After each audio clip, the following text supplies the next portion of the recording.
La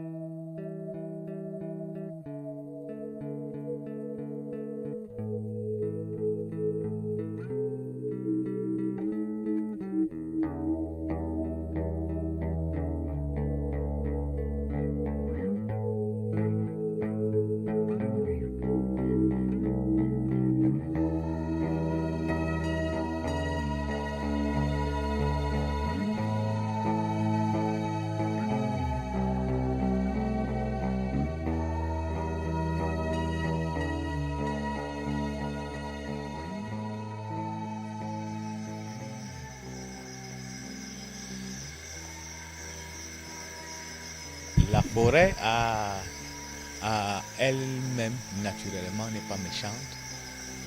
La forêt accueille tout le monde.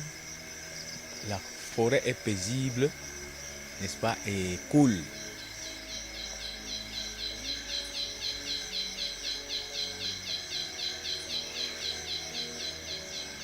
Après avoir passé déjà 3 jours en forêt, vous devenez aussi rustique et je dirais animal comme la forêt elle-même.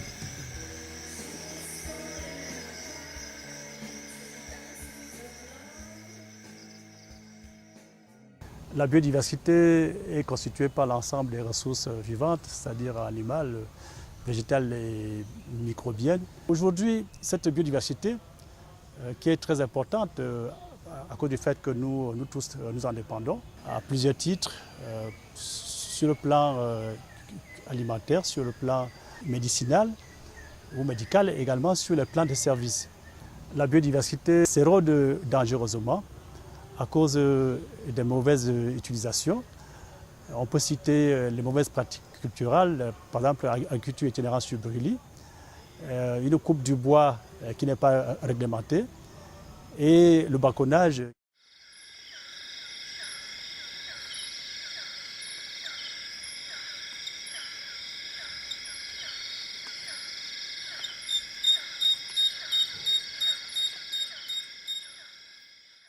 La forêt, comme tout le monde le sait, est un écosystème régulateur de la biosphère.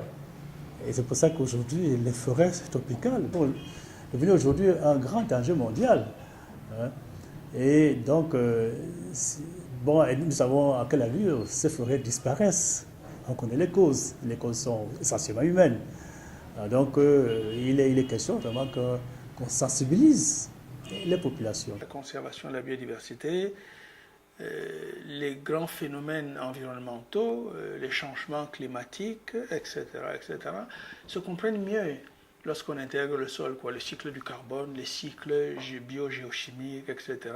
Les organismes du sol interviennent pour décomposer la matière organique, pour stabiliser la forêt, etc. Ça permet de mieux de restituer ça dans un contexte beaucoup plus global et en faire plus d'intérêt. Sans micro-organismes, il n'y aurait pas le recyclage de l'oxygène parce que le sol contribue également à séquestrer le carbone.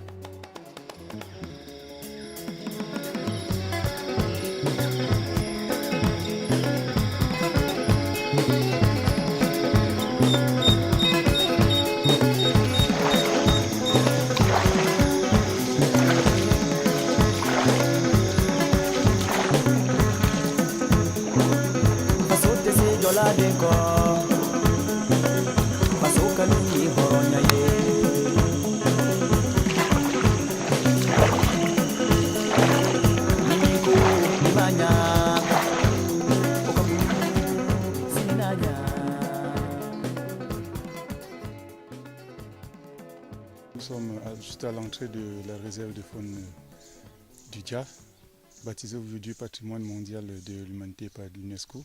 Le site du Dja a été choisi pour 2 raisons. La première, sa très riche biodiversité, et la deuxième, les préoccupations internationales qui sont ciblées sur cette réserve. Cette réserve qui est passée pour être la plus grande du Cameroun actuellement, avec plus de 522 000 hectares. Dans cette forêt qui est très riche et diversifiée, on peut rencontrer des éléphants, des grands mammifères comme les éléphants, les primates, des grands primates, c'est-à-dire singes, des gorilles et des chimpanzés, des céphalophes, des buffles et une espèce d'oiseau qui est endémique, le picatate. Beaucoup de serpents aussi et des poissons. Nous sommes devant un arbre de forêt dense, Pleura tetraptera. C'est un arbre dont le fruit a une forte valeur commerciale dans nos marchés locaux, notamment au Cameroun. Et ces fruits qui sont utilisés comme condiment de sauce jaune est également utilisé sur le plan de la pharmacopée traditionnelle comme un vermifuge. Nous sommes à côté d'une plante myrmécophile, c'est-à-dire une plante qui vit en association avec des fourmis. Dans le cas d'espèces, il s'agit d'un bactéria, probablement Bacteria nigritiana, et la fourmi c'est un Pachycima. Et ces fourmis ont des morsures redoutables. Et on pense donc que dans cette association, les fourmis protègent la plante contre d'éventuels prédateurs et que la plante sert de seul habitat à la fourmi. Généralement, on trouve ces arbustes myrmécophiles dans des clairières. Alors, pourquoi dans les clairières? Eh bien parce que les fourmis s'emploient à détruire les bourgeons de toutes les espèces qui peuvent pousser tout autour, et ceci pour laisser le champ libre à la plante hôte. Nous sommes ici dans un secteur de forêt secondaire et la secondarisation se voit également par l'abondance des rotans. Les rotans sont utilisés pour des usages divers, surtout en artisanat, la fabrication des meubles, la fabrication des liens, etc. Nous avons ici le Tabernamontana crassa, appelé en langue locale pan. Il a un usage dans le patrimoine pharmacologique. Il sert à soigner les blessures. Si quelqu'un parmi nous se blesse ici maintenant, immédiatement on va sous son pied, on râpe l'écorce et on prend le tampon qui se présente déjà comme un tampon de coton. On pose sur la partie blessée, sur la blessure. Et puis, c'est un bon antiseptique. On se trouve face à un talis. Quand vous voyez sa grosseur, le diamètre peut faire à peu près 1,80 m. Un arbre comme celui-ci n'a pas moins de 2 siècles d'âge. Cette espèce est Cephalis darcinervia. C'est une espèce forestière qui a la particularité de former ses fleurs et ses fruits au bout de longs flagelles rouges qu'elle laisse pendre et arriver au sol. Donc c'est, d'après ce que nous pensons, une stratégie que l'espèce développe pour permettre à ces diaspores de germer et d'assurer la survie de l'espèce. Nous sommes devant un gros moabi appelé Bayonella tosisema. C'est un arbre à multiples usages. D'abord, c'est le bois d'œuvre. Les forestiers utilisent ça beaucoup. C'est l'un des bois le plus prisé par les forestiers, le moabi. Et en second, pour nous les hommes, nous utilisons ces fruits pour produire l'huile. Et ensuite, pour les soins, l'écorce de ça est aussi utile. Vous prenez l'écorce, vous partez mettre dans une marmite, vous réchauffez, vous mettez quelque part, de temps en temps vous purgez pour le mal de corps. Quand tout le corps vous fait mal, ça vous utilise, ça vous soigne réellement. On rencontre beaucoup de lianes qui constituent un type biologique un peu particulier et qui a fait l'objet de très peu d'études jusqu'à présent au Cameroun. Ces lianes, comme elles sont en zone forestière, les populations ont appris à les utiliser, notamment les lianes à eau, dont elles s'en servent pour soigner certaines pathologies. Il y a également d'autres lianes qu'ils utilisent comme cordage, pour faire des corbeilles, comme pour attacher des fagots par exemple, et d'autres également qui sont utilisées dans la vannerie. La biodiversité du sol est moins connue, elle est souvent plus importante que celle qu'il y a au-dessus de la terre. Lorsqu'on compare les espèces connues par rapport aux animaux ou aux plantes, on a des chiffres qui vont de 60 à 80-85% d'espèces déjà décrites par rapport aux plantes et aux animaux. Mais par rapport à la biodiversité qu'il y a au niveau du sol, les insectes, les microbes, les champignons, etc., ce chiffre est en dessous de 5%, entre 1 et 5% des espèces connues et décrites par rapport aux espèces qui existent. Ça veut dire qu'il y a un énorme potentiel au niveau de la biodiversité du sol, au niveau des organismes du sol. Les sols phéralitiques, les sols rouges. Et l'un des grands problèmes de ces sols-là, c'est que ce sont des sols fortement lessivés à cause de la pluviométrie. Ça veut dire que c'est des sols pauvres et dont les nutriments ont été lessivés. Et ils deviennent acides. Et ils deviennent toxiques parce qu'ils contiennent beaucoup d'aluminium, beaucoup de fer. Et ces sols acides-là, ces sols toxiques-là, ne peuvent pas produire énormément de nourriture, énormément d'aliments. En zone de forêt, par exemple, l'agriculture qui est pratiquée, c'est l'agriculture itinérante sur brûlis. C'est-à-dire qu'on brûle. Et lorsqu'on brûle, on détruit le carbone et on diminue le couvert forestier, on accélère encore le lessivage, si bien qu'au niveau du recyclage des nutriments, les nutriments ne sont pas bien séquestrés, ne sont pas bien recyclés.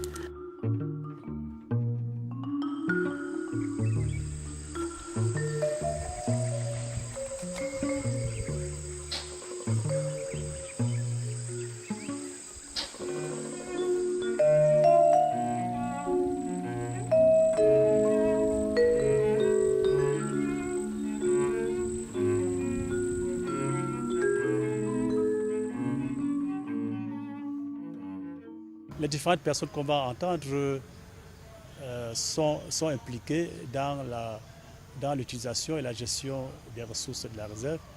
Il s'agit des populations, des services de la conservation et la composante écophare qui appuie la conservation de ces ressources. Aujourd'hui, la diminution des espèces y est effective parce que à cause des dégâts que causent les braconniers dans toute la réserve.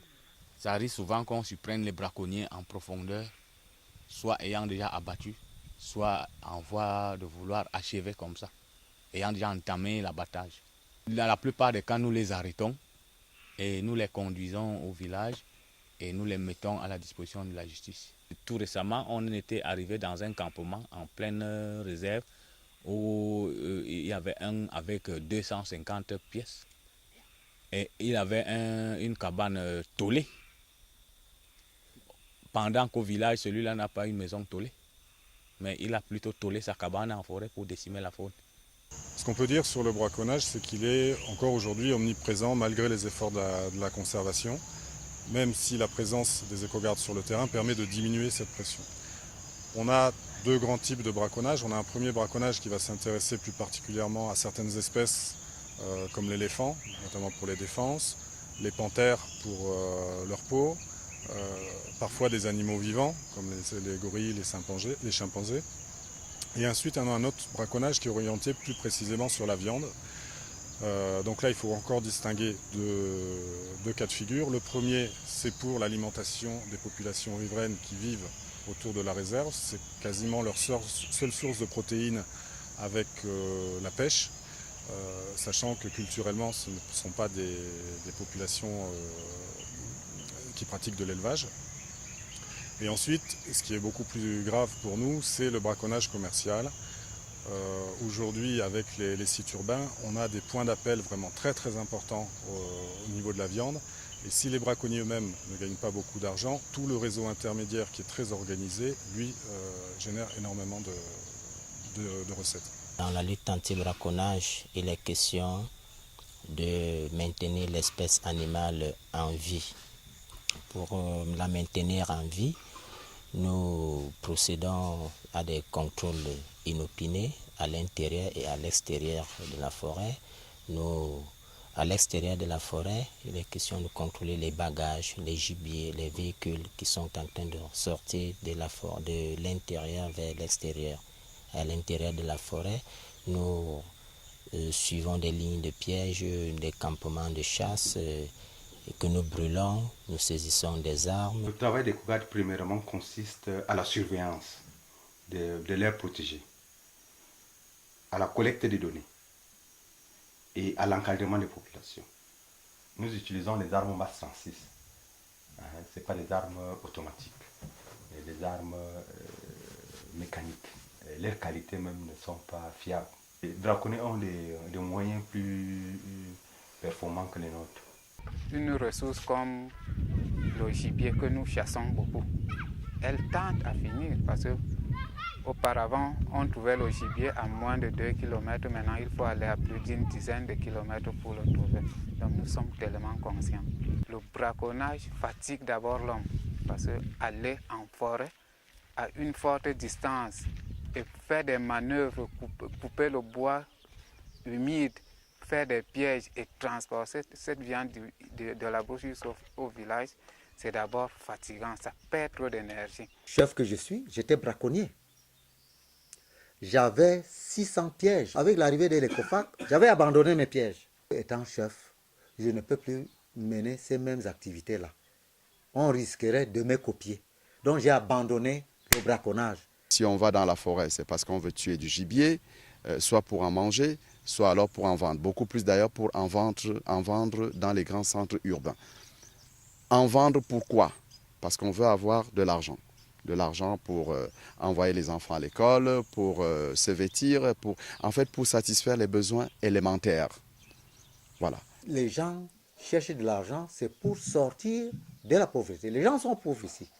Nous sommes très pauvres. Il n'y a rien, il n'y a aucune activité économique ici à côté. Ici, les localités sont mortes. Et nous ne vivons qu'à protéger la forêt. Nous qui sommes donc des gardiens, qui sommes censés être des gardiens, nous gagnons quoi en la protégeant continuellement comme ça là? Alors qu'ailleurs, ceux qui gaspillent la forêt, ceux qui la détruisent, ont des bénéfices. Eux, ils se développent. La conservation existe depuis longtemps, depuis la création de l'aire protégée depuis 1950. La conservation est là. Mais elle était un peu ignorée des riverains. Mais avec l'avènement du projet ECOFAC qui est venu en 1992, c'est par là que les populations ont commencé à ressentir un peu l'importance de la conservation avec les dirigeants du ministère, dont le premier conservateur qui s'est implanté. C'est là où ils ont commencé un peu à introduire certaines idées aux populations concernant la conservation de la biodiversité. Avec la politique du partenaire en place qui appuie la conservation, au premier plan, je vais d'abord vous citer le partenaire, en première phase, deuxième phase et troisième phase, menait un peu des activités qui allaient au bon sens, c'est-à-dire ce qui allait, qui tirait un peu profit aux populations. C'est ça qui attirait un peu les populations et qui faisait un peu ralentir la destruction. Actuellement, le projet en place dans ECOFAC 4, depuis que c'est installé, est vraiment ignoré de ces riverains. Voilà pourquoi les gens aujourd'hui ne continuent continuent toujours à piller la réserve. En tant que forestier, éco-garde de mon état, je vous parlerai vraiment d'une situation très dégueulasse concernant notre travail. Je suis vraiment doué, nous sommes vraiment doués à faire notre travail par rapport aux ordres donnés. Mais il nous manque totalement le matériel. Vous voyez, par exemple, là, nous sommes en pleine forêt, en pleine réserve. Je n'ai même pas quelque chose pour couvrir mon pied. On a ce problème. Même la tenue pour mettre sur moi, pour venir en forêt comme ça, peut-être pour avoir ce que je porte sur moi, j'ai eu dépenser mon sou, ou bien l'un des miens m'a aidé, que porte quand même ça parce que tu es l'homme qui porte le verre, donc il faut que tu aies ceci. Donc tout ça, c'est grâce à nos efforts. On n'a pas de dotation. Si moi, comme ça, je n'avais pas la volonté, je ne peux même pas venir en forêt. Regardez, pour le cas d'espèce, je suis en train d'aller en mission en forêt. Je n'ai pas de tente, je n'ai pas de pharmacie, je n'ai pas de tenue appropriée pour entrer en forêt. Si vous me voyez avec les pieds protégés, j'ai mis la main dans ma poche. Bien sûr, ECOFAC a acheté des voitures et des motos pour que nous travaillions, nous en disposons, mais les motos, pour ne citer que cet exemple, les motos n'ont pas 8 mois d'âge. Elles sont déjà épaves. Parce que ces motos leur ont été imposées. On leur a dit ou ça ou rien. Ou vous n'avez pas de moto, ou vous achetez les chinoiseries. Les gens, c'est-à-dire les autochtones, à utiliser ces ressources d'une manière anormale. Je dis anormale parce que depuis un certain temps, il y a le phénomène du braconnage. Il y a le braconnage qui sévit tout autour de cette réserve. Nous, responsables, nous savons que c'est un acte qui ne nous fait pas du bien. Le braconnage qui sévit ici aujourd'hui, c'est un phénomène qui a été importé. C'est venu d'ailleurs. Parce que, comme je disais tantôt, nos vieux parents, et même nous-mêmes, pas très longtemps, on ne savait pas que tuer beaucoup la viande et puis la vendre, on a des bénéfices. Alors, c'est les gens qui sont venus d'ailleurs qui nous ont appris à braconner, à tuer pour vendre et avoir des bénéfices. Lorsque Ecofac n'était pas là, les gens faisaient le braconnage, mais non pas d'une manière intensive, tel que nous le connaissons aujourd'hui. Mabaka na yene na tout. C'est un baka d'Ayene du village Etouf, à 2 km de Somalomo. Il dit par rapport à la conservation, c'est une bonne chose dans la mesure où leurs enfants qui naissent, les enfants qui naissent aujourd'hui pourront vivre si cela est, n'est-ce pas, entendu, n'est-ce pas, dans cette oreille, si cela est fait dans le sens actuel de la politique de l'État. Par conséquent, le projet Ecofac qui est là avec sa politique de conservation que subit le service de la conservation, n'est-ce pas, ils ne ressentent pas tellement, n'est-ce pas, les retombées de ce projet. Ils ne vivent que de la chair. Leur habitude alimentaire est basée sur la protéine animale. Maintenant, ils tendent aussi à rentabiliser leur chasse, n'est-ce pas, en prêtant leur service ou leur produit de chasse aux Bantous qui leur proposent du savon, du pétrole et un peu d'argent pour leurs petits besoins parce que de nos jours, ils sont des Bakas qui aspirent aussi au bien-être. C'est la première fois qu'il participe à une mission qui lui générait un peu d'argent pour ses petits besoins, les besoins de sa famille.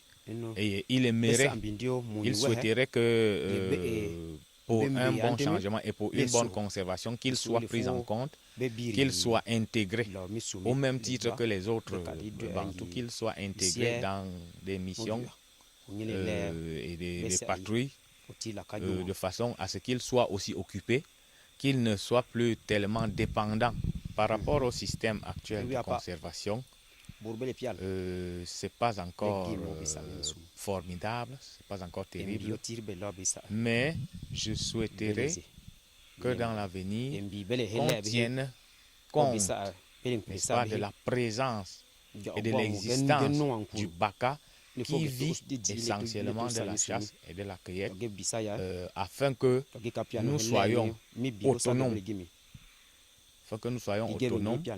Matériellement et que nous négligions, n'est-ce pas, les offres proposées par ces braconniers. Nos rapports avec ces braconniers qui nous sollicitent ne sont qu'un marché de dupes. Ils ne viennent auprès de nous qu'avec des promesses. Nous partons d'abord prélever les produits dont ils ont besoin et que nous réclamions nos droits, ça devient des problèmes.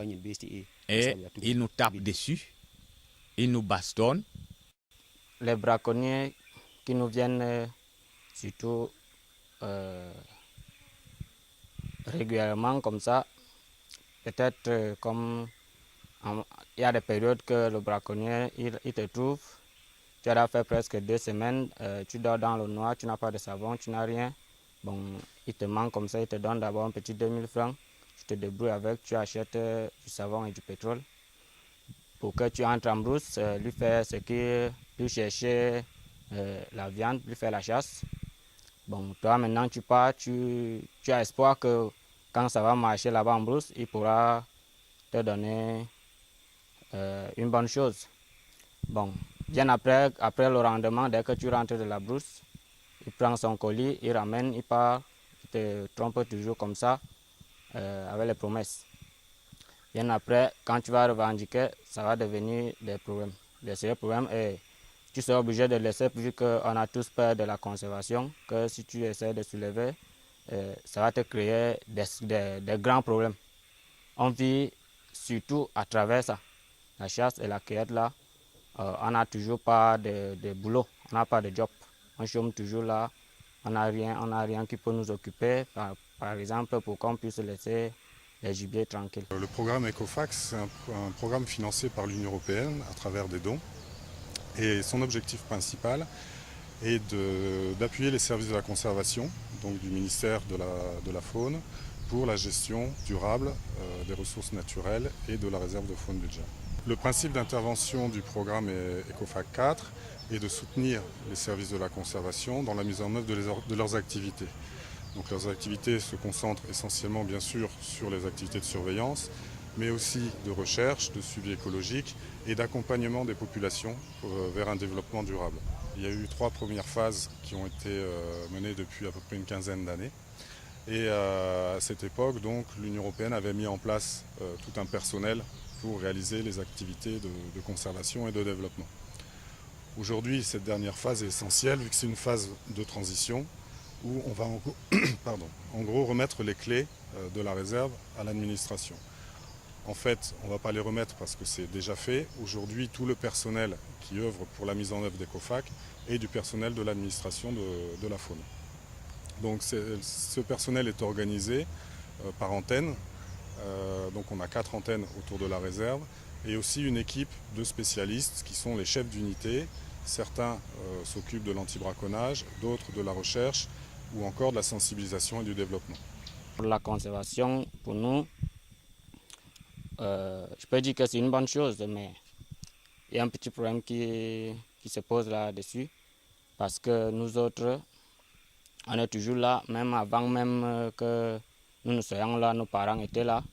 Il y avait toujours cette conservation-là, mais jusqu'à présent, il n'y a toujours pas eu un gars de tout qui peut être en train de travailler au niveau du projet ECOFAC, qui se débrouille au moins, qu'on peut dire que bon, lui au moins il est là-bas.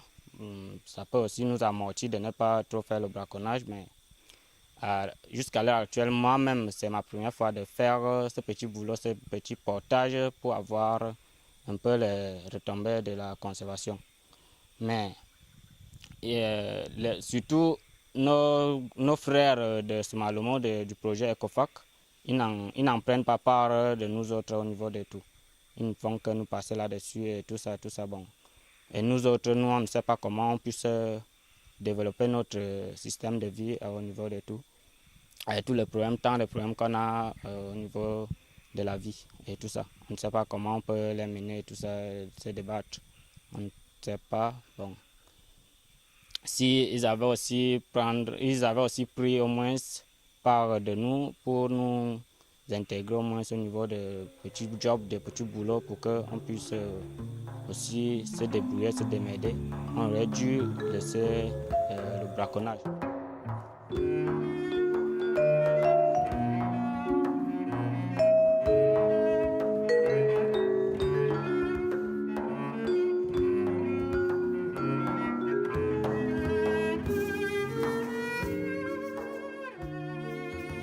Il y avait donc une rumeur que les gens allaient être déplacés. Alors quand la rumeur est arrivée, la réaction des populations ne s'est pas fait attendre. Les gens se sont opposés.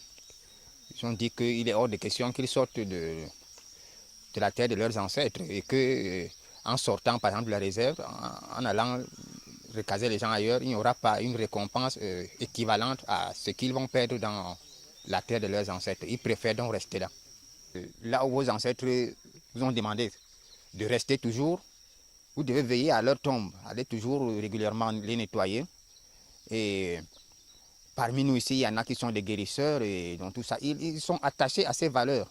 Parce qu'il faut toujours aller se recueillir là dans ces tombes, communiquer avec les gens de l'au-delà, ramener le message, dire aux gens du village. Donc on est toujours là cramponné dans cette tradition-là. Ailleurs, on ne peut pas être en contact avec nos ancêtres à tout moment. Si on sort, il y a une guerre de clans. Il y a des gens qui sont là, c'est leur terrain depuis des siècles. Donc, si on vient nous recaser là, maintenant, le partage des terres, ça sera un conflit qui sera permanent. Il ne faut pas qu'on ait un scénario comme ce qui se passe par exemple au Burundi. Donc, c'est des choses comme ça, ou bien dans les pays d'Afrique du Nord, où les gens se disputent les terres tout le temps. Nous avons suffisamment de terres ici. Donc, si on nous fait sortir pour aller nous recaser, il y aura toujours des conflits qui seront là entre nous et ceux qui sont là depuis des siècles, parce que c'est leur terre. Nous voulons éviter ça pour qu'il n'y ait pas mort d'homme, qu'il n'y ait pas de guerre civile. Mon village se trouve autour de la réserve du Dja, en zone périphérique, à 30 km de Somalomo. Nous sommes des Noirs autour de la réserve. Nous vivons grâce aux ressources qui nous viennent de la réserve. Alors, quand un projet vient donc vers nous, il nous demande d'abandonner, je veux dire le braconnage, d'abandonner, de laisser les ressources que nous tirons dans la réserve. Il faut qu'en échange, qu'on nous apprenne des techniques nouvelles qui peuvent nous faire subvenir. Le véritable problème qui se pose, c'est le manque de collaboration. Quand le projet s'installe, il ne collabore pas avec la population locale. Et on évolue comme ça là, en rang dispersé.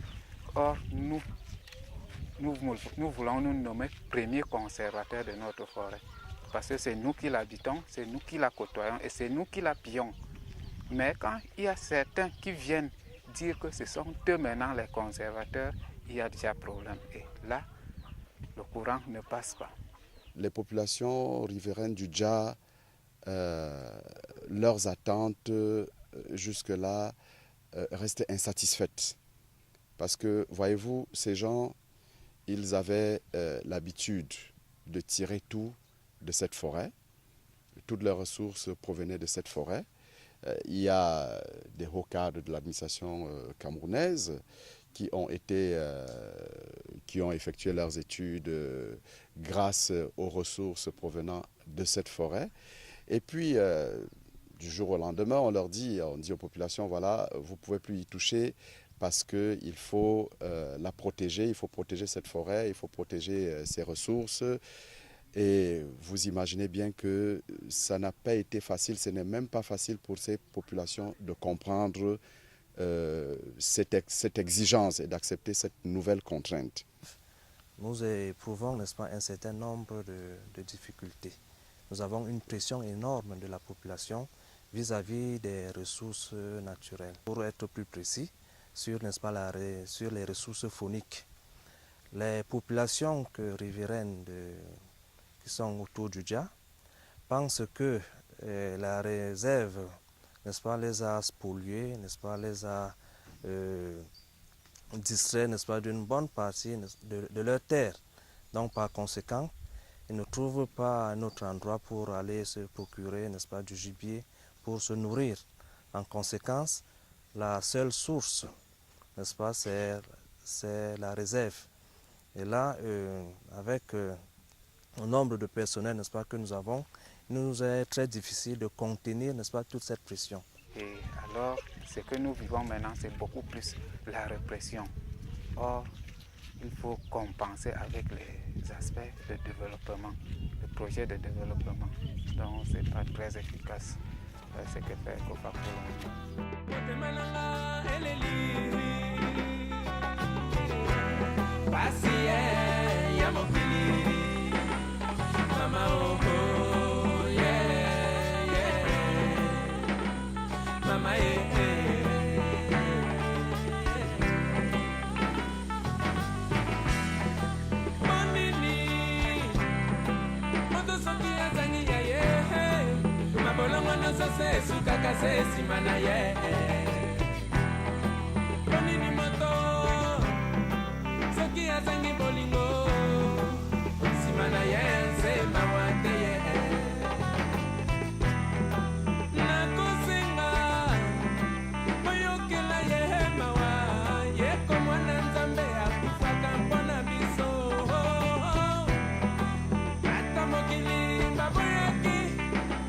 Oyoka ye, ye kalingaka na ye.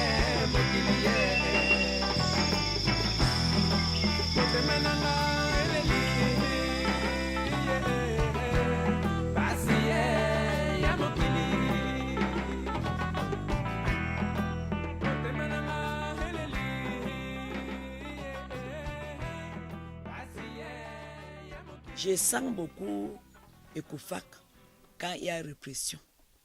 Quand il y a peut-être certains, puisque moi je ne peux pas faire le braconnage, je ne suis même pas à la mesure de le faire.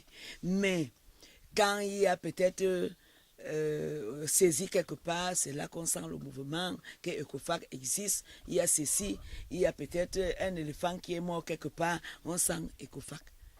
Mais quand il y a des dévastations, il y a ceci, nous autres, on n'a jamais été saisis que allons voir dans quelle mesure on peut peut-être remédier, trouver une solution aux populations qui ont perdu leur culture. La répression, d'une manière brutale, est dépassée. Dans la mesure où, depuis que nous faisons la répression, il n'y a pas d'amélioration. Nous, ces derniers temps, nous essayons plus avec le concours des populations pour leur dire la nécessité de préserver la biodiversité. Et dans ce sens, ça paraît beaucoup plus efficace que la répression pure. Le service de répression, partout ailleurs, n'est pas apprécié, et surtout le nôtre. Nous sommes mal compris par la population. Je m'en vais vous dire que je passe même parfois dans un village, on refuse de me donner de l'eau. Des populations, je les invite à ne pas nous considérer comme des ennemis ou bien des gens qui empêchent à ce qu'ils puissent jouir de leurs droits. Ensemble, nous les invitons de nous assister pour qu'ensemble nous conservons la biodiversité. Et du côté de la hiérarchie, nous invitons de la hiérarchie à être près de nous pour pouvoir écouter les cris de l'alarme, puisque nous sommes un maillon entre eux et la population. Donc qu'ils prennent beaucoup plus nos suggestions, qu'ils considèrent beaucoup plus nos suggestions. On nous reprochait, n'est-ce pas, de toujours faire de la répression. C'est pour cela que l'on a pensé qu'il fallait qu'on fasse, n'est-ce pas, un pas en avant. C'est pour ça que le gouvernement du Cameroun a voulu, n'est-ce pas, que, n'est-ce pas, les protégés puissent se doter d'un plan d'aménagement. Et dans le plan d'aménagement, il est développé à l'intérieur, n'est-ce pas, des activités socio-économiques, n'est-ce pas, qui permettent de développer également, n'est-ce pas, les riverains. Si beaucoup a été fait au niveau de la répression du braconnage. Très peu de choses malheureusement ont été faites au niveau de la promotion sociale et économique, si vous voulez, des populations riveraines. Il y a certes eu des formations, qui ont été dispensées, mais il n'y a pas eu de véritables accompagnements. Et puis je pense que les attentes n'ont pas été clairement identifiées. C'est-à-dire que on ne s'est pas posé, à mon sens, la question de savoir qu'est-ce qui pouvait être utile à ces populations et qui pouvait les détourner de la forêt. Parce qu'en fait, c'est cela le problème qui se pose.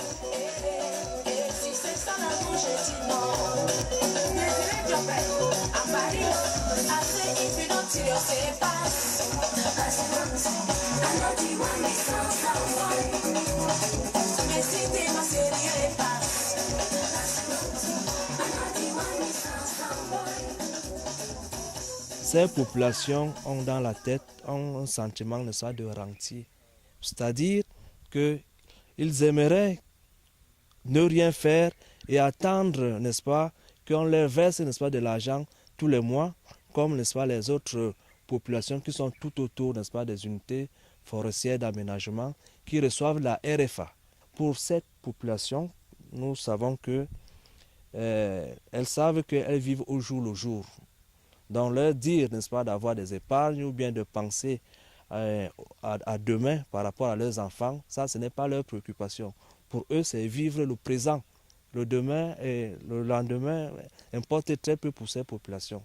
Donc ces populations, quand bien même vous leur donnez de très belles valises, vous leur donnez des matelas, ces différentes choses que vous leur donnez, ces présents que vous leur donnez, n'est-ce pas, sont redistribués parce qu'elles ne voient pas l'intérêt.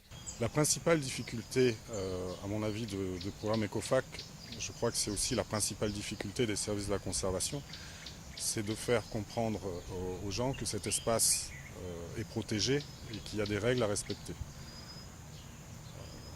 Aujourd'hui, on demande de plus en plus aux services de la conservation d'assurer le développement des populations autour de la réserve en compensation des restrictions d'usage qui sont créées par la réserve.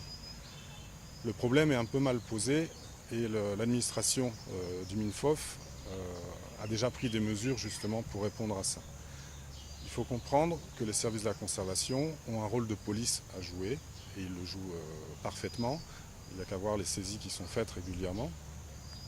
Par contre, le rôle de développement, il est assuré à la périphérie de la réserve par la mise en valeur des exploitations forestières.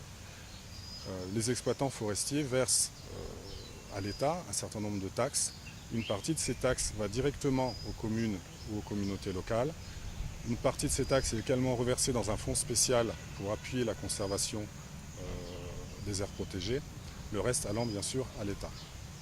Donc ce mécanisme, il est très mal compris des populations et là-dessus, c'est vrai qu'il y a un gros effort de communication encore à faire. Vous savez que si on parle, n'est-ce pas, de conservation, on doit tenir compte, n'est-ce pas, également des interactions ou bien des populations qui sont tout autour. Parce qu'on ne peut pas empêcher, n'est-ce pas, des gens d'entrer en forêt sans toutefois leur donner des alternatives. Elles aimeraient avoir des activités alternatives à celles qu'elles exerçaient déjà au niveau de la forêt, qui leur permettent d'avoir de nouvelles ressources, leur permettant de faire face aux diverses contraintes auxquelles elles sont confrontées tous les jours. Si le gouvernement veut que ça marche, il faut qu'on associe les populations à la gestion participative et qu'on nous donne des alternatives pour que nous marchions, nous soutenions tous cet esprit de conservation.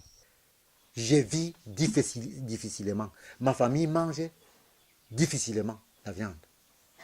Donc vous voyez que la vie de plusieurs familles, de plusieurs foyers, cette vie a changé. Ça devient un peu difficile. D'autres s'enterrent même dans la misère. Nous ne sommes pas très satisfaits des mesures d'ECOFAC. Nous ne gagnons presque rien, les populations. Moi, je constate que toutes les populations ressentent que ECOFAC ne leur sert pas en grand pour ce qu'ils veulent. S'il y a aussi braconnage par les autochtones, c'est une façon de manifester leur mécontentement.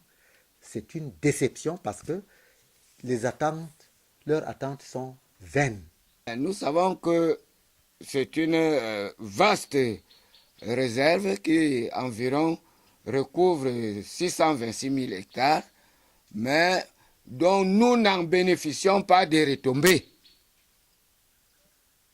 C'est ce qui fait en sorte que nous grèvons. C'est ce qui fait en sorte que la colère tombe sur nous. Parce qu'on n'a plus moyen d'avoir l'argent. Vraiment. L'argent est parti. Pour scolariser les enfants, c'est dur.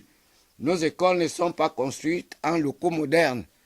Pas de dispensaires à l'intérieur, de pharmacies villageoises. Aucun point d'eau n'est aménagé. Et les chefferies telles que vous voyez sont très pauvres. Hein? Vous voyez les enfants. Il manque des enseignants. Il y a carence des enseignants parce qu'on n'a pas l'argent. Cependant, cette forêt pouvait aussi, avec le partenariat des partenaires, nous pourrions trouver un peu quelque chose à faire. C'est cette colère que les enfants, que vous voyez, et que vous entendez aussi, ne cesse pas le braconnage très tôt. Si manque d'emploi, pour donc amortir cette colère, ou bien ce braconnage, il faut que ces enfants soient occupés. S'ils ne nous occupent pas, vraiment, ce n'est pas bon. Ce n'est pas bon. Nous voulons scolariser nos enfants. Nous voulons nous faire soigner. Nous voulons aussi que nos enfants apprennent le sport. Donc, c'est ce qui ferait en sorte qu'on amortisse un peu le braconnage. Ce n'est pas la violence, le fait de jeter les enfants en prison, de les torturer, on peut laisser ça. Mais quand les autres vivent bien et que nous autres, nous vivons mal, comment ça peut se passer? Mettez-nous à notre place. Nous savons que conserver est aussi une manière bénéfique pour la génération future. Le monde a beaucoup évolué parce que nos parents et même nos ancêtres, ils vivaient, comme je l'ai dit tantôt, dans cette réserve, c'est-à-dire ils utilisaient toutes ces ressources. Ils vivaient de cueillette, ils vivaient de pêche, ils vivaient de chasse. Donc rien n'était gaspillé parce que dans le vieux temps, ceux qui vivaient dans cette forêt ne gaspillaient pas. Ils ne vivaient que pour manger, pour se soutenir.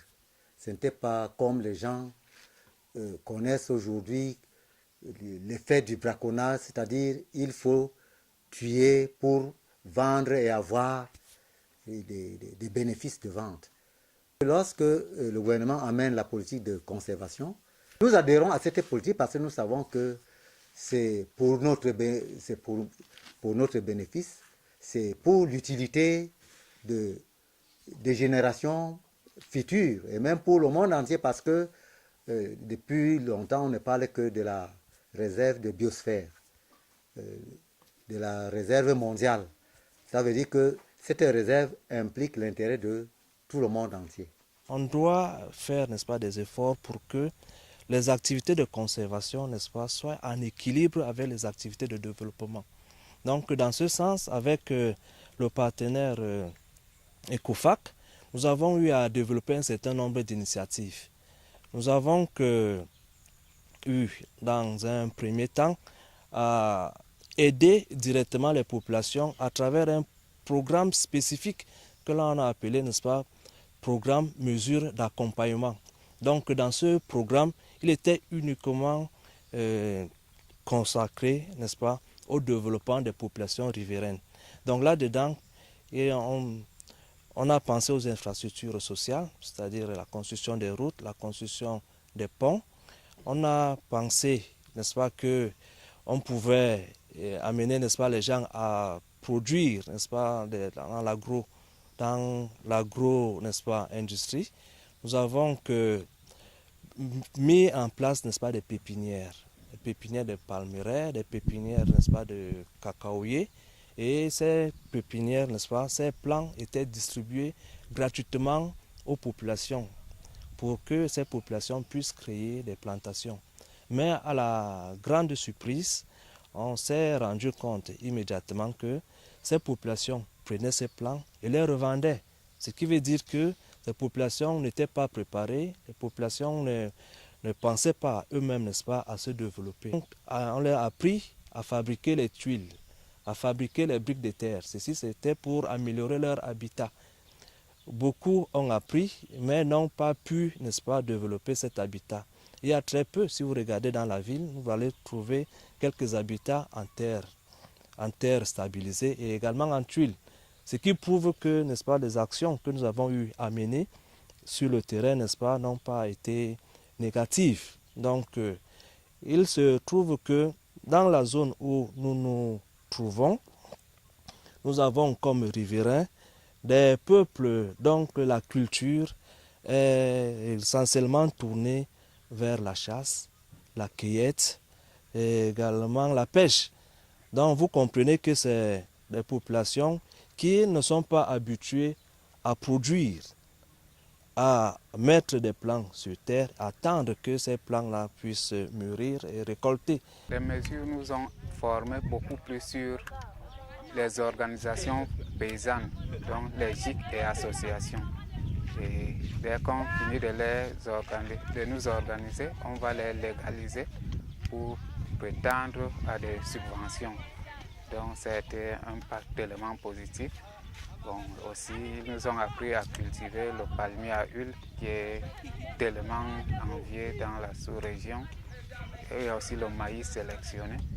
C'est une culture d'abord qui va commencer pour les gens de la région, parce que non seulement que ça va nous permettre à consommer d'abord, mais nous allons faire des petits produits, comme les produits cosmétiques, donc fabriquer du savon et autres avec. Donc ça va beaucoup nous aider. Nous voulons cultiver les palmiers à huile, nous voulons planter le café, nous voulons planter le plantain. Si vraiment ils nous appuient dans divers projets tels que je viens de les dénommer, mais nous serons contents. Les gens, je dis que les gens vont se détourner de la forêt. Ce que vous voyez derrière moi, c'est le type d'agriculture dite itinérante sur brûlis, qui consiste à dévaster des surfaces de terre, à les dénuder, soit au moyen des machettes, des haches, soit au moyen de feu, pour pouvoir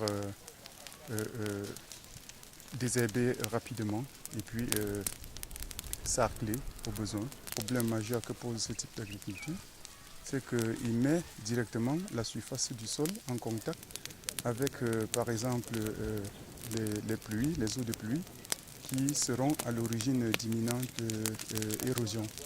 Donc ces eaux de pluie vont facilement éroder la surface du sol. Selon elle, le feu les aide à éliminer rapidement les herbacées et les fait gagner en temps. J'ai fait le champ contre la pauvreté, non seulement pour le développement de notre ville. Lorsqu'on nous avait formés, on ne brûlait pas le champ. Mais ici, chez nous, le terrain est fertile. Voilà pourquoi on brûle. Plutôt quand on brûle, ça donne des gros maïs. Ça grandit vite. Cette conservation connaît beaucoup de problèmes, surtout au niveau de l'administration et de la population. Il manque vraiment cette intégration de la population dans la conservation, puisque d'abord cette population fait partie intégrante de la forêt. Elle vit dans la forêt. Donc vraiment cette population devait vraiment participer à la conservation de cette réserve. Les gens qui sont à l'intérieur de la réserve souffrent d'abord de l'enclavement. Il y a ce problème des bêtes qui dévastent les champs. Ces gens, quand ils font même des cultures, ils n'ont même pas moyen de les écouler. Ce qui fait que ces associations en souffrent. Et leur jeune progéniture est obligée d'entrer en forêt et faire de la forêt ce qu'ils peuvent faire. C'est-à-dire quoi? Peut-être chasser, peut-être trouver même un bois, faire de ce bois ce qu'ils veulent. Le Dja est très enclavé. Ce qui fait que les populations, quand bien même elles veulent s'adonner à l'agriculture, ne peuvent pas procéder à une agriculture, je veux dire, intensive. Elles sont obligées de se confiner à l'agriculture d'autosubsistance parce que le surplus de la production ne pourra jamais être évacué du fait de l'enclavement. Depuis que je suis président de ce réseau, je n'ai jamais senti ni ECOFAC, ni la conservation appeler ni moi la présidente, ni d'autres associations pour essayer de nous montrer qu'est-ce que nous devons faire et comment nous devons vivre. Il n'y a eu qu'un peu, il y a 2-3 ans, quand le projet mesure d'accompagnement était ici, eux, ils ont essayé de nous encadrer pour les cultures, le maïs, et c'est ce que vous trouvez que nous sommes en train de faire actuellement. Ils nous ont aidés, ils nous ont montré comment s'aimer le maïs sur les arbres fruitiers et un peu de tout. Et nous sommes là. Et pendant que nous sommes là, nous produisons, comme la campagne dernière, nous avons vraiment produit. On a eu plus de 3 tonnes de maïs semences. Nous n'avons pas pu écouler ce maïs. Par rapport à moi, la solution, c'est de chercher à valoriser les cultures, les nouvelles cultures, les méthodes culturelles actuelles pour que nous soyons occupés au village et voir de quelle manière nous pouvons évacuer nos produits pour les mettre à profit.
Jaja